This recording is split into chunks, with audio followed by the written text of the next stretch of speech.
Gimana kabar hari ini? Alhamdulillah, saya dalam keadaan sehat. Ibu sendiri bagaimana? Alhamdulillah saya juga sehat. Ya Bu, nanti kan ada observasi ya Bu ya di kelas. Sebelum observasi saya akan menanyakan beberapa hal ya Bu ya. Nah, kira-kira nanti untuk observasi temanya itu apa ya Bu, pelajarannya dalam observasi nanti? Rencananya pembelajaran yang akan saya sampaikan mengambil mata pelajaran matematika. Tema yang saya ambil itu FPB dan KPK. Oh ya, berarti nanti ada FPB dan KPK ya. Kemudian dari tema itu berarti ada tujuannya ya Bu ya. Kira-kira tujuan Ibu mengambil tema tersebut itu apa Bu? Yang pertama, peserta didik dapat menentukan faktor persekutuan terbesar dari dua bilangan. Kemudian yang kedua, peserta didik dapat menentukan kelipatan persekutuan terkecil dari dua bilangan. Ya, jadi itu tujuannya. Dari tujuan itu berarti kan untuk apa ya, menuju ke tujuan itu berarti ada kesiapan ya. Tentunya itu sudah harus mempersiapkan diri. Apa saja yang sudah disiapkan untuk observasi tersebut untuk mencapai tujuan yang Ibu harapkan? Ya, yang pertama tentu kita harus mempelajari dulu, mendalami materi yang akan kita sampaikan untuk bisa menetapkan strategi yang akan kita gunakan. Setelah kita menentukan strategi, kita membuat perangkatnya, mulai dari buku ajar, bahan ajarnya, kemudian media pembelajaran apa yang akan kita gunakan, kemudian PowerPoint-nya, seperti itu. Jadi Ibu benar-benar sudah siap ya Bu ya. Insya Allah. Nah, kalau sudah siap seperti itu, Ibu sudah tahu gambaran ya, jelas sudah tahu ya sebagai guru kelasnya, Ibu sudah tahu gambaran bagaimana siswa tersebut di kelas. Nah, gambarannya bagaimana Bu? Kondisi sebelum pembelajaran itu bagaimana sebelum pembelajaran besok? Untuk peserta di kelas 4, tentunya tidak hanya kelas 4 ya, masing-masing anak itu kan punya kemampuan sendiri. Iya. Kemampuan awal setiap anak juga tentunya berbeda-beda. Ada yang mudah memahami, ada yang lambat dalam memahami materi. Kemudian dari minat atau gaya belajar anak juga berbeda-beda. Ada yang diam, perhatikan, ada yang aktif, bergerak, seperti itu. Jadi gaya belajarnya pun berbeda-beda, seperti itu. Ya, itu sudah bagus sekali. Ibu sudah tahu kondisi gambaran siswa sebelum itu ya. Terus itu apa? Kira-kira ada target apa tidak ya Bu? Ya misalnya dari rentannya misalnya 0 sampai 100 itu kira-kira target yang Ibu harapkan itu berapa Bu? Yang namanya target tentu saja kita menginginkan yang maksimal itu 100%. Namun mengingat tadi kondisi siswa, kemampuan masing-masing anak juga berbeda-beda, saya menargetkan paling tidak di 70 ya. Nah, ya, kita memang targetnya harus 100 ya Bu ya, maksimal. Tapi kalau daya kan kita sudah tahu kondisi awal anak-anak. Berarti untuk mencapai 70% itu kan ada strategi atau model pembelajaran yang akan disampaikan biar anak itu apa ya, lebih senang, lebih bergairah dalam belajar. Itu apa saja itu?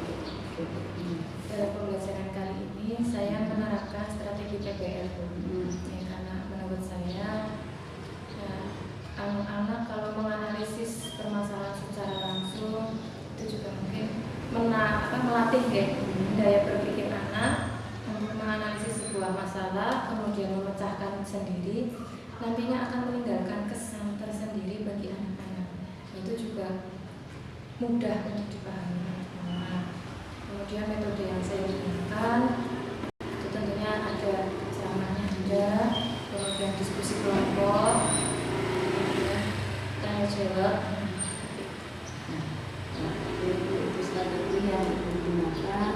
Semoga nanti pas observasi benar-benar bisa dilaksanakan dengan sebaik-baiknya ya Bu ya. Nah, nanti setelah observasi saya akan bertemu kembali ya Bu untuk menanyakan kabar baik ya dari observasi nanti.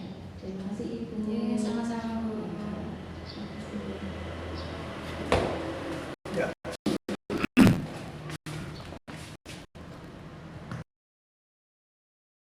Assalamualaikum warahmatullahi wabarakatuh.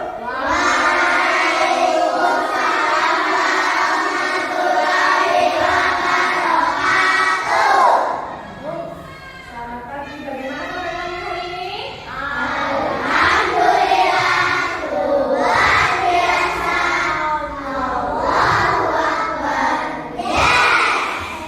semuanya sehat. Sebelumnya Bu Guru akan menyapa satu persatu sambil Bu Guru akan absen. Mas Alvin, Alvan, Arafa, Areta, Binar, Putri, Syakira, Aulia, Dia, Mei, Mirdan, Nadifa, Radit, Sarah, Sino, Ulfa, Fikri, Pina. Alhamdulillah semuanya hadir, semua dalam keadaan sehat. Ya, pada pagi hari ini, coba sebelum mulai pembelajaran disiapkan dulu alat tulisnya, semuanya disiapkan, buku, pensil, pulpen, semuanya disiapkan dulu.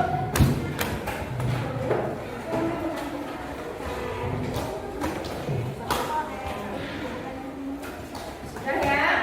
Coba sebelum mulai, Ibu pengen dengar dulu semangat dari kalian semua. Kita semangat lagi.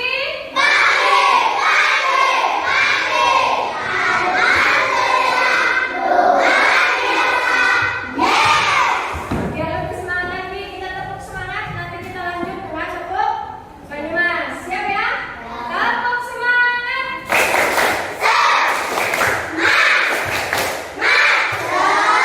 Salah satu lagu wajib nasional. Biar lebih semangat nyanyinya, semuanya berdiri ya. Ya, semuanya berdiri.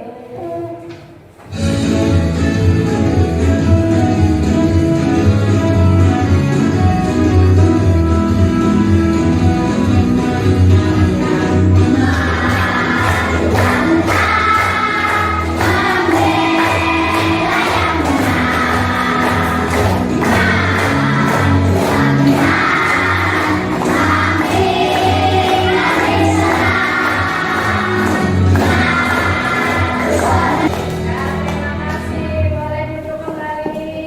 Terima kasih sudah menyanyi dengan penuh semangat.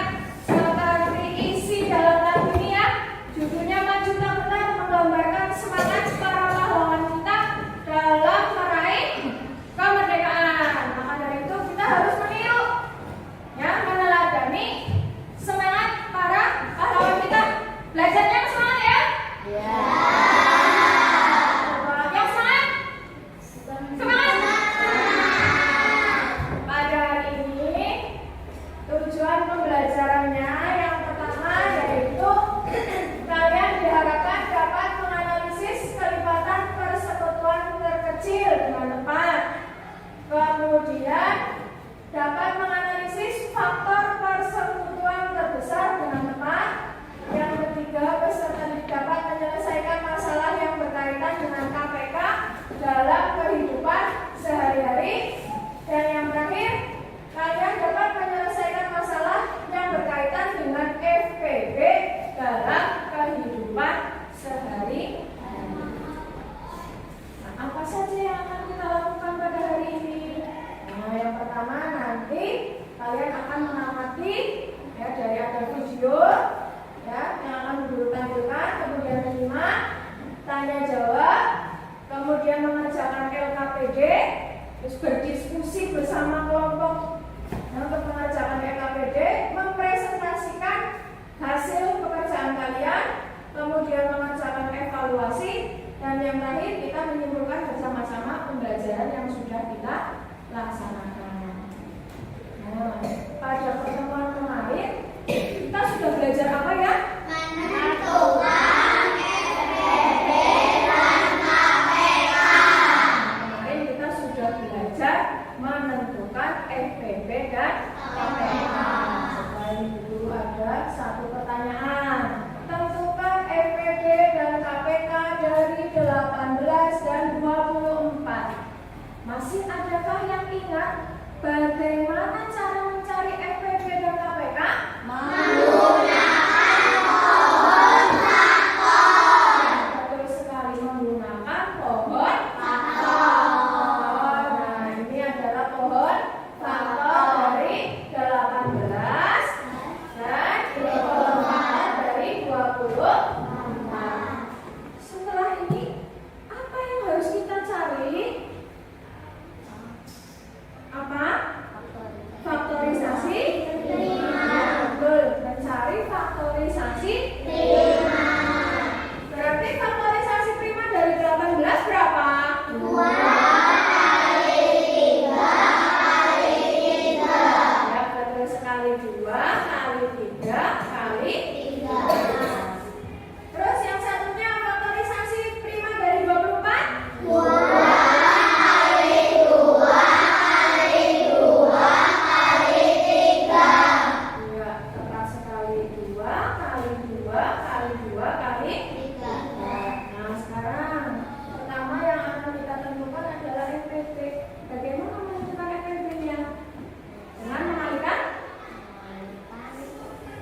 mengalihkan faktor yang sama. Berarti berapa FPP-nya? 2 ya, mengalihkan faktor yang sama 2 kali 3. Di sini 18 dan 24 sama-sama mempunyai faktor 2 dan juga 3. Nah, jadi hasilnya 6. Nah, kalau sekarang KPK. Kalau KPK bagaimana? Mengalihkan semua faktor. Jadi semua faktor yang ada di sini dikalikan. Berarti berapa KPK-nya? 2 kali 2 kali 2 kali 3 kali 3. Ya, betul, 2 kali 2 kali 2 kali 3 kali 3. Hasilnya 48. Nah, selanjutnya kita akan belajar penerapan FPP dan KPK dalam kehidupan sehari-hari. Bapak Guru akan menampilkan 2 buah gambar. Kalian perhatikan. Nah, gambar yang pertama, gambar apa ini ya? Sedangkan gambar yang kedua, coba kalian amati, kalian tulis informasi apa saja yang dapat kalian peroleh dari gambar-gambar tersebut. Yo, coba ditulis informasi apa saja yang bisa kalian dapatkan dari gambar-gambar tersebut.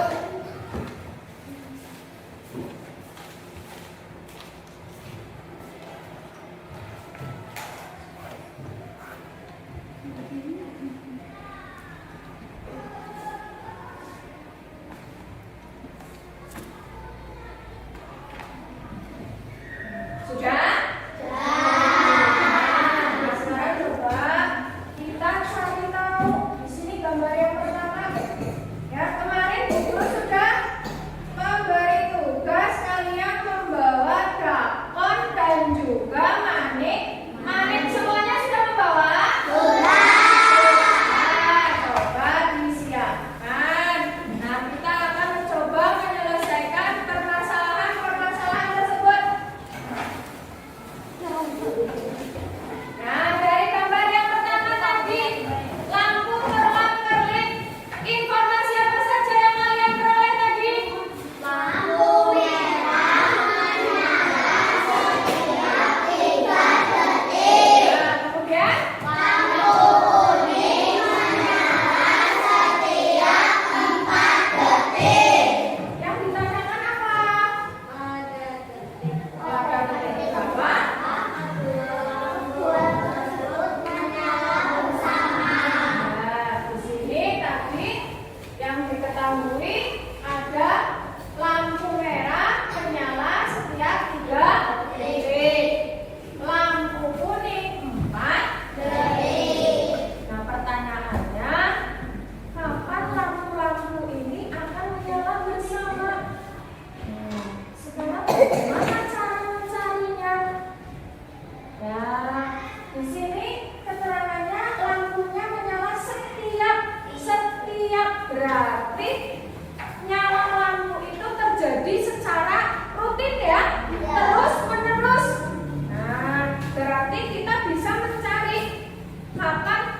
juga kalau diteruskan ya nanti akan ada banyak angka lagi yang sama, tidak hanya 12. Nah, tapi kita ambil waktu yang paling cepat. Nah, yang jadi pertanyaan sekarang, siapa angka 12? 12 adalah dari 12 itu adalah KPK atau kelipatan persekutuan terkecil dari 3 kan? Ya pintar. Sekarang kita beralih ke masalah tadi yang kedua. Itu ada manik. Manik, tadi informasi apa saja yang kalian peroleh dari gambar kedua? Coba baca. Tadi apa saja informasinya? Merah muda. Berapa jumlahnya? 36. Nah, kemudian manik-manik biru. 42.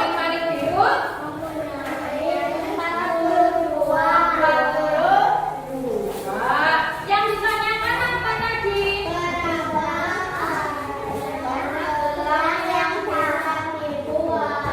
Nah, di sini ada manik-manik. Nah, di buku ada manik-manik ya. Manik-manik merah muda, tapi jumlahnya 36. Kemudian manik-manik yang biru, jumlahnya 42. Nah, 42. Nah, manik-manik ini akan dibuat gelang. Nah, kira-kira berapa gelang yang akan bisa kita buat paling banyak? Berarti bagaimana caranya kita menghitungnya? Kita mau membuat gelang, berarti kita sama saja mau membagikan manik-manik. Nah, berarti langkah pertama kita harus mencari bilangan yang bisa membagi 42 dan juga 36. Sekarang coba dicari. Ya, bersama teman kalian gunakan manik-manik yang sudah kalian bawa. Coba kalian cari berapa kali banyak yang bisa dibagikan. Coba. Ya, dibagikan manik-maniknya.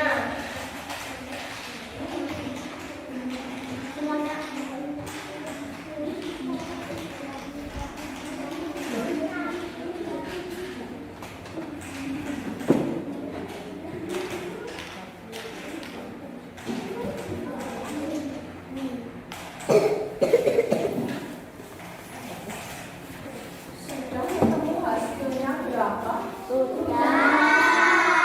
Bisa membuat berapa gelang? Paling banyak bisa membuat 6 gelang. Sekarang yang jadi pertanyaan, 6 itu siapa? Angka 6 adalah FPB dari 36 dan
perbedaannya antara soal yang menggunakan KPK maupun soal yang menggunakan EG. Assalamualaikum warahmatullahi wabarakatuh. Halo anak-anak, bagaimana kabar kalian hari ini? Semoga sehat selalu dan tetap semangat ya. Pada kesempatan kali ini kita masih belajar mengenai KPK dan FPB. Adapun pembelajaran yang akan kita pelajari kali ini mengenai menyelesaikan masalah terkait FPB dan KPK. Simak videonya dengan baik ya. Adapun sub-sub materi yang akan kita pelajari pada hari ini, yaitu mengenai soal cerita, menyelesaikan masalah yang berkaitan dengan FPB pada kehidupan sehari-hari. Materi yang kedua yaitu masih soal cerita, tetapi pembahasannya yang berbeda, yaitu menyelesaikan masalah yang berkaitan dengan KPK pada kehidupan sehari-hari. Simak yang lain dibaca dengan baik ya. Materi yang pertama yaitu soal cerita mengenai menyelesaikan masalah yang berkaitan dengan FPB pada kehidupan sehari-hari. FPB atau faktor persekutuan terbesar. Masih ingat kalian mengenai FPB? Ya, FPB artinya membalikan semua faktor prima yang sama dengan pangkat yang terkecil. Berikut ini akan ibu sampaikan contoh soal cerita mengenai FPB. Contoh yang pertama yaitu ibu membeli 14 kue lapis dan 16 kue sus. Ibu akan menaruhnya pada beberapa piring sama banyak. Berapa piring terbanyak yang diperlukan ibu? Cara menjawabnya yaitu dengan menggunakan FPB. Piring terbanyak yang diperlukan ibu sampai dengan FPB dari 14 dan 16. Untuk mencari FPB dari 14 dan 16, kita gunakan faktorisasi prima. Pertama-tama kita cari faktorisasi prima dari 14. 14 kita bagi 2, yaitu hasilnya 7. Ketika hasil faktorisasi adalah bilangan prima, maka proses faktorisasi telah selesai.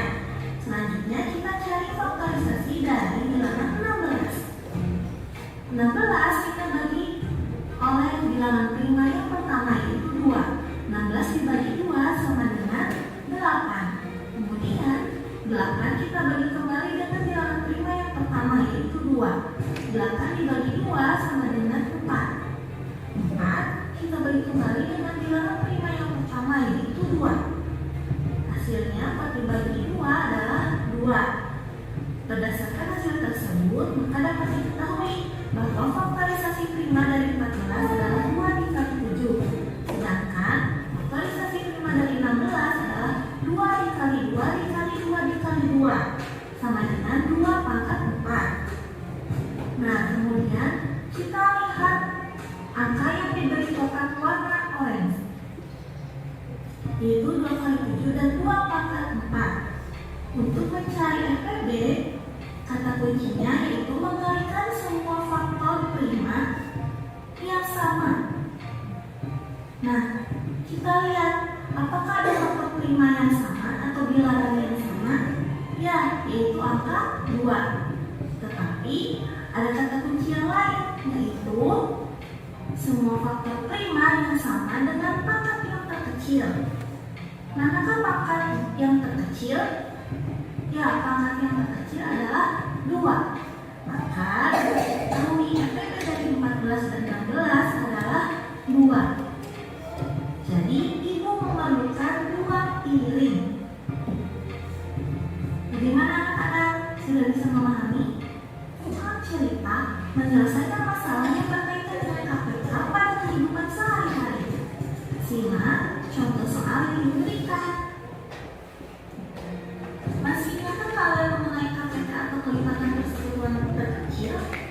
Cara mencari KPK yaitu dengan mengalihkan semua faktor prima. Ingat ya, mengalihkan semua faktor prima. Tapi ada syarat kedua. Jika ada faktor prima yang sama, maka pilih pangkat yang terbesar. Syarat kedua adalah jika ada faktor prima yang sama, maka pilih pangkat yang terbesar. Berikut ini akan ibu berikan sebuah soal cerita mengenai penggunaan KPK dalam menyelesaikan masalah sehari-hari. Contoh yang pertama yaitu Adi beranak setiap 10 hari sekali, Beto beranak setiap 15 hari sekali,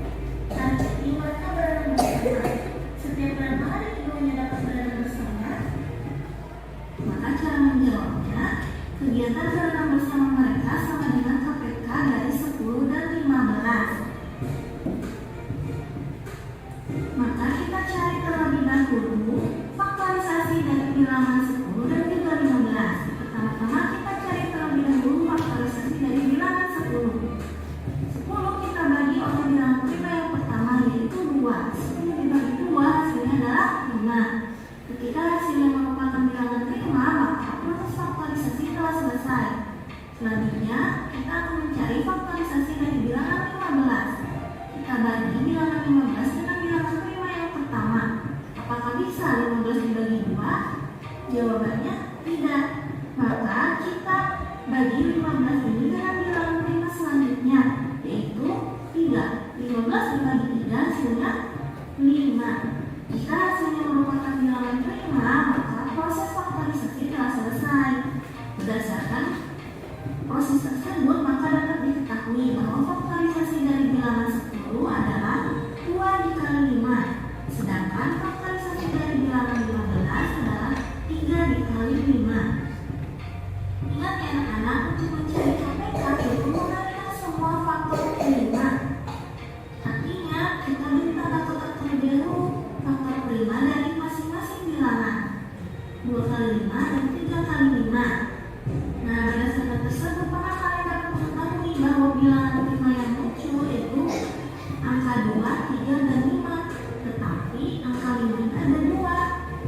Maka kalian pilih angkanya yang terbesar, yaitu 5 pangkat 1. Berdasarkan hasil tersebut, maka KPK dari 10 dan 15 adalah 2 dikali 3 dikali 5. Hasilnya 30. Jadi, keduanya berenang setiap 30 hari sekali.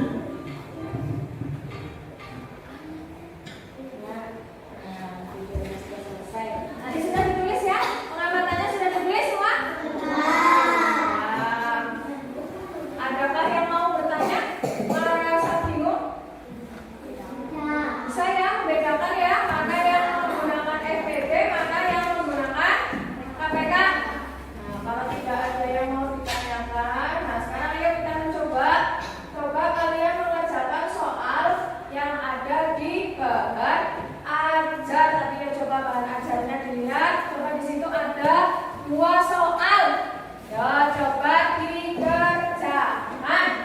Ya, nanti salah satu menuliskan jawabannya di papan tulis. Ya, dikerjakan, tulis jawabannya di buku. Ya, ada 2 soal. Ya, silakan dikerjakan.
2 permen warna hijau akan dimasukkan ke dalam kantong. Setiap kantong berisi kedua jenis permen sama banyak. Berapa jumlah kantong maksimal yang harus dimiliki publik?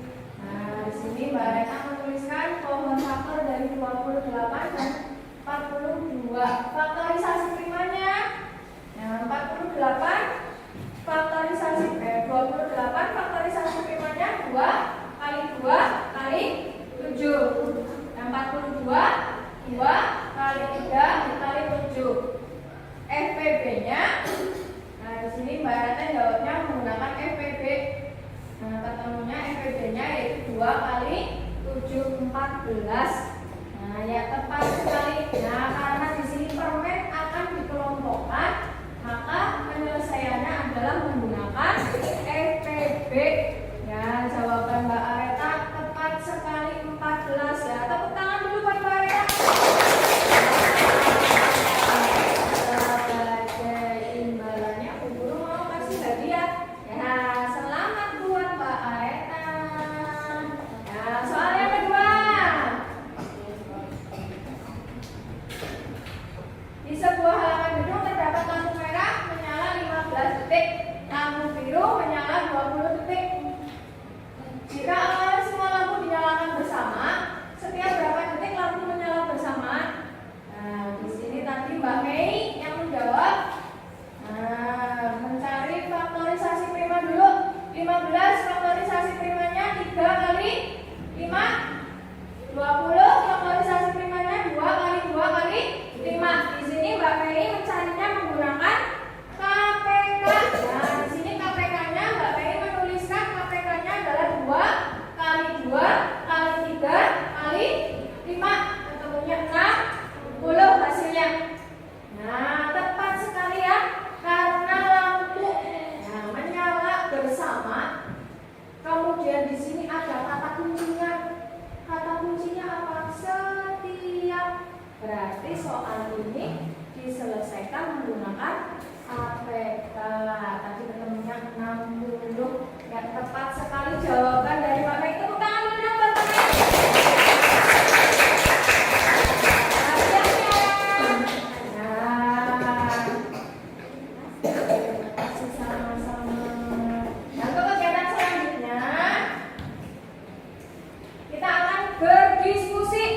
Nah, kemarin Ibu Guru sudah membentuk kelompok ya. Di sini ada kelompok hebat, ada kelompok terampil, kelompok cerdas, dan juga kelompok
Alhamdulillah pembelajaran hari ini sudah selesai. Tadi guru sudah menilai hasil pekerjaan kalian.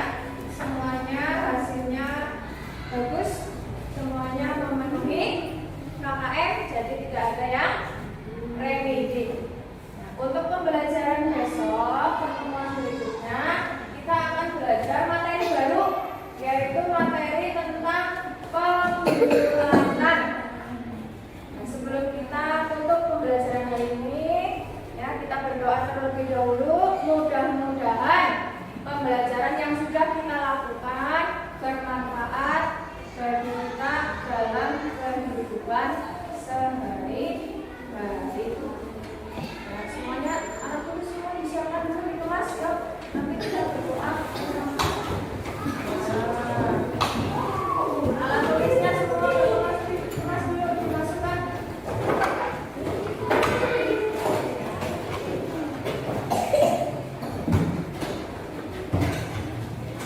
Ya, Mbak Putri, pimpin teman-temannya untuk berdoa.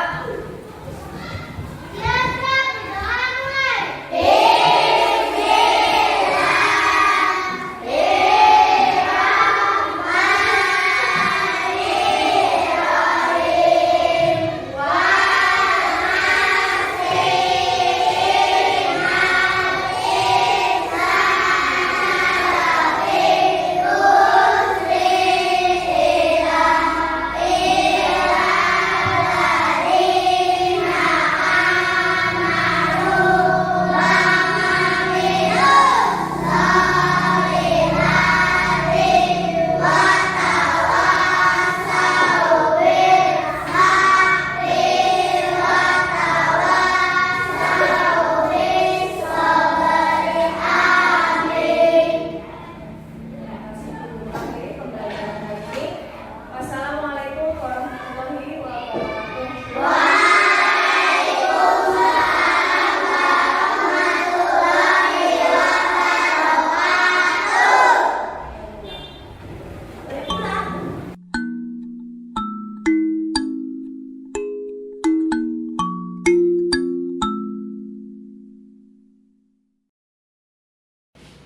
Selamat siang Bu Desi. Selamat siang Bu. Ya, baiklah Bu Desi, dalam percakapan pasca observasi kelas ini nanti saya akan mengajukan pertanyaan berkaitan dengan kegiatan pembelajaran yang tadi Ibu laksanakan dengan tujuan untuk mengevaluasi sejauh mana kegiatan pembelajaran tadi ya Bu ya. Tidak keberatan kan Ibu ya? Silakan Ibu. Ya, pertanyaan yang pertama, bagaimana perasaan Bu Desi terkait observasi pembelajaran yang sudah kita laksanakan tadi? Tentunya agak sedikit grogi ya Bu. Biasanya kan saya pembelajaran tidak ada yang memantau. Nah, pada pembelajaran kali ini dipantau atau diobservasi oleh Bu Indri, tentunya merasa agak sedikit grogi seperti itu. Tapi alhamdulillah pembelajaran berjalan dengan lancar. Alhamdulillah ya Bu, baik. Saya kira itu sih hal yang wajar ya Bu ya kalau grogi. Karena ketika kita mengajar dilihat orang lain ya pasti ada sedikit perasaan grogi ya Bu. Tapi tadi saya lihat pembelajaran Ibu sudah berjalan dengan baik. Nah, kemudian itu ada area pengembangan ya Bu yang akan Ibu lakukan di dalam kelas. Kira-kira itu area pengembangannya itu apa dan langkah-langkahnya terhadap pembelajaran itu bagaimana? Untuk area pengembangannya sudah saya laksanakan ada 3 Ya. untuk mental, sosial, dan emosional. Ya. Yang menurut Bu Desi, apakah area pengembangan yang sudah Ibu lakukan tadi sudah berjalan dengan baik? Kalau menurut saya pribadi sudah baik, namun masih ada sedikit kendala. Hal ini juga mungkin tidak hanya saya yang merasakan, ya. Mungkin guru lain juga merasakan yang dalam pembelajaran biasanya pasti ada beberapa anak yang kurang aktif dalam mengikuti kegiatan pembelajaran. Ya betul Bu. Ada anak itu memang ada yang kurang aktif ya seperti itu. Memang lazim dialami oleh guru juga ya Bu. Lalu apakah yang Ibu akan lakukan untuk mengantisipasi kegiatan pembelajaran? Seperti yang saya sampaikan sebelum observasi pada perang ya, bahwa gaya belajar anak-anak itu kan berbeda-beda. Jadi untuk mengatasi masalah tersebut, ya saya mencoba membagi kelompok belajar siswa berdasarkan gaya belajar seperti visual, auditori maupun kinestetik, sehingga anak-anak merasa nyaman dalam mengikuti pembelajaran. Berarti itu ada rencana Bu Desi untuk kegiatan pembelajaran selanjutnya ya Bu? Betul sekali. Nah, kira-kira ini untuk melaksanakan perbaikan yang Ibu sampaikan tadi, kapan Bu merencanakannya? Insya Allah ya secepatnya Henry. Ya, karena ini juga kan berkaitan dengan kepentingan anak-anak, belajar anak. Jadi insya Allah secepatnya saya laksanakan. Luar biasa Bu. Nah, semoga perbaikan nanti yang Ibu Desi telah rencanakan tadi dapat segera mungkin terlaksana, dan masalah yang dihadapi oleh Bu Desi di dalam kelas segera dapat menemukan solusinya ya Bu ya. Saya tunggu kabar baiknya Ibu Desi ya. Oke, Gus ya. Terima kasih Ibu. Oke,